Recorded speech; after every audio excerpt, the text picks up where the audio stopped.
Are you struggling to make low poly characters inside of Blender? Well, no more. In the next 10 minutes and 27 seconds, I'll break down my process for making hand-painted low poly characters inside of Blender. Let's hop straight in. Step number one is always grab a concept. Whether you make it yourself or download it from something like Pinterest, it doesn't really matter as long as you have a clear idea of what you're going to be making and what it's going to look like. Step number two is create a base mesh. Base mesh is basically the human form or whatever character you're going to be making, so you can start adding details on top of it. Now, to start in this project specifically, I took a cube, added a subdivision just by pressing Ctrl 1 and then Ctrl A to apply it. Then you can scale to get roughly the shape of the lower half of the torso. Then you can duplicate it, drag it up and shape it up for the top of the torso, and then select the faces closest to each other on each of these. Then you can right click, loop tools and bridge it together if you have the add-on enabled. From here, you can extrude out from the bottom and the top to start the legs and the arms. Now, for this project in particular, the trousers are very baggy. So what I like doing is instead of actually trying to make a leg that you're actually never going to see, then I just focus more on getting the shape of the trousers that I'm looking for. This allows me to save time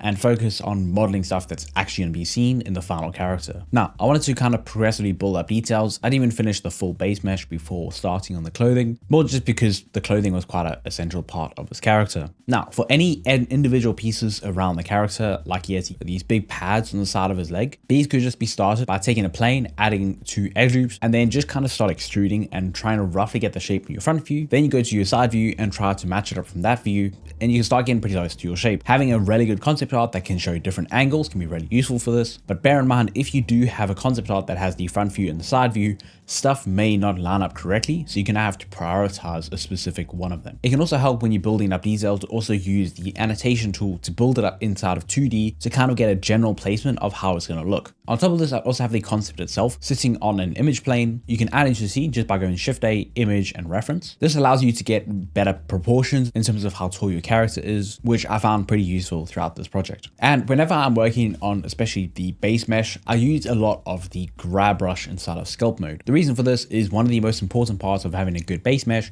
is having correct proportions and having a good shape. Personally, I find that the quickest way to do this is just go into sculpt mode and then just press G, and you can literally just drag around different sections of your character. I find this a lot more intuitive over using something like proportional editing. And if you see any of the shapes I'm doing here, some of the stuff is going to be basically a plane, and you can just use the knife tool to kind of cut out the specific shape of something that's going to be more detailed, like this little skull looking thing in the middle of the character. Whereas other stuff is going to be a lot more simple, like the shoes, which are literally just a cube, add an edge loop to it. Then I think I like inset and extrude it in, and then I've got like 80% of the way there. Remember, when you're working on a project like this, there are a lot of ups and downs, and it's very easy when you start on a project that you're going to hate it for the first half an hour, however long. And it takes a while to get it to a point where you're actually feeling like happy and confident with this project. Even personally, during the texturing process, I felt like quitting about 4 different times. You just kind of have to stick through it and make sure you get through that part of the ugly phase, and then you can get to the part where you actually start liking the character you're working on. Now, I kind of had to repeat this whole process a lot, just kind of taking planes,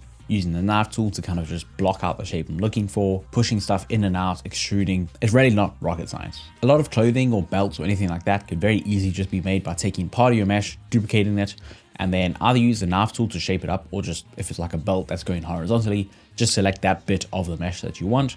Then you can use Alt and S to make it a little bit outside the surface on your model. Then just add a solidifier and you're like 80% of the way there. For this project, the hair gave me a little bit of trouble. Essentially what I did is I took a cube, subdivided it once, and then just extruded it out into the general shape I wanted. And then I took all the edges of the bits that were kind of going to separate out, and then I use B to bevel them slightly. Then what you can do is just delete those bevels so that you have a group of like individual hair pieces going out, and you have like 8 different pieces. Then from there, you can take and extrude them all inwards and kind of turn them into cubes. Then from there, you can select each part of it and kind of rotate it and position it around to get a more organic hair feeling. I didn't think it was going to work at first, but it ended up looking pretty decent at the end. Once we've done this part of the process, we have to go on to UV unwrapping. Now, this is one of the parts that I'm probably the worst at. Essentially, you just need to section off parts of your mesh and try to get them to lay as flat as possible. Now, Blender does have a stretch function built in that will help you show any parts of your mesh that are stretching too much, but it is also kind of a little bit of practice in terms of knowing how to kind of cut up a mesh to lay it flat as possible. Think of it as like papercraft, but the opposite. Instead of taking a piece of paper, cutting it up, trying to glue it back together, you're taking a 3D mesh mesh and trying to cut it up and lay it as flat as possible. And you basically, any cuts is the seams inside of the software. And then once you've done that, you actually have to go through and lay it out in a nice pattern. Now, ideally, you go and do this all manually, laying it out, sticking them like the stuff that is similar next to each other. But for this project, I didn't really care that much and I wanted to focus more on the actual texturing process. And if you create in hand painted characters, it doesn't matter as much.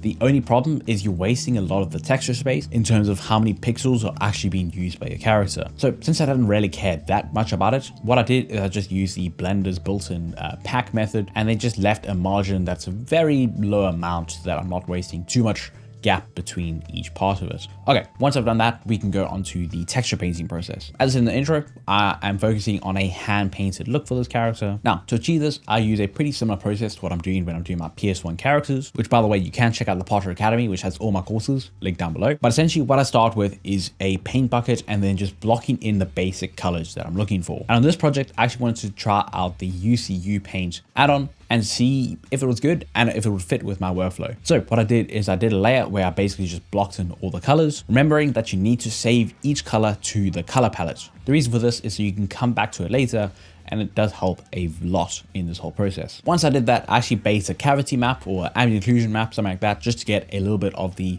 like kind of concave areas of the mesh to have a little bit of shading on it. Then I made another layer, and this was going to be my shading pass or my detail pass. So essentially what I do is I take my base color, I add a shadow color, a highlight color, maybe even a white color, especially if it's going to be something hard that's going to have like edges that you're trying to scratch up. It really helps to have a even brighter color than the like high value, and then just start out with shading it and then also painting in any details on top of it. As I said, a lot of like, some of the stuff looked like it would kind of have little scratches if it was a bit of a harder, I don't know, think of a rock or anything like that, or a metal. If you see it, then some of the times the edges are going to be the stuff that gets scratched. So just adding little scratches, even horizontal or like perpendicular to those edges, can be really useful. Throughout the painting process, I realized that there was a lot of stuff I probably should have added in as a mesh, like a lot of little circles that extruded out or little indents and stuff like that. You kind of have to weigh it up in terms of how much you need to actually have as a mesh detail and how much can just be gotten away with as a texture. I think you kind of have to go down to if it's going to actually affect the overall silhouette. Like if it's something that sticks out far enough, I mean, something like if I was wearing it on top of my head,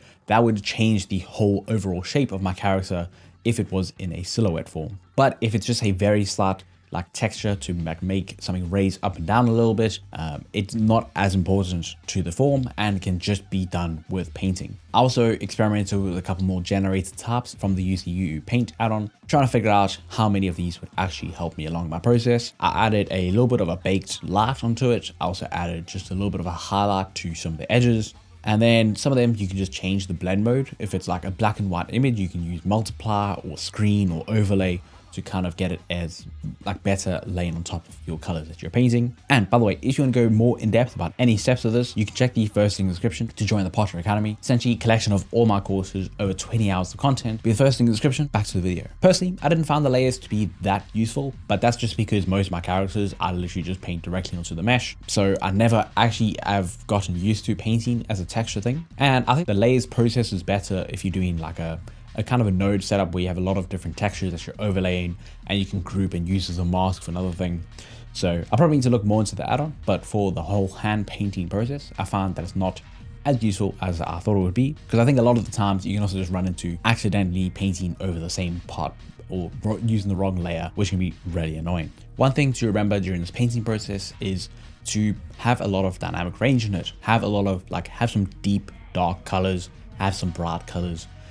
And also remember to kind of have a little bit of shading. The whole point of this is to see it as if it had a lot of lighting on it, not just the raw flat color. It could even be helpful to have a gradient over the whole character from top to bottom to kind of have that whole thing and draw your eyes to the face of your character or to the focal points of your character just by using the value. The easiest way to draw your eye to a specific part is to have some contrast, whether it's the color, whether it's the value, like how bright or dark it is.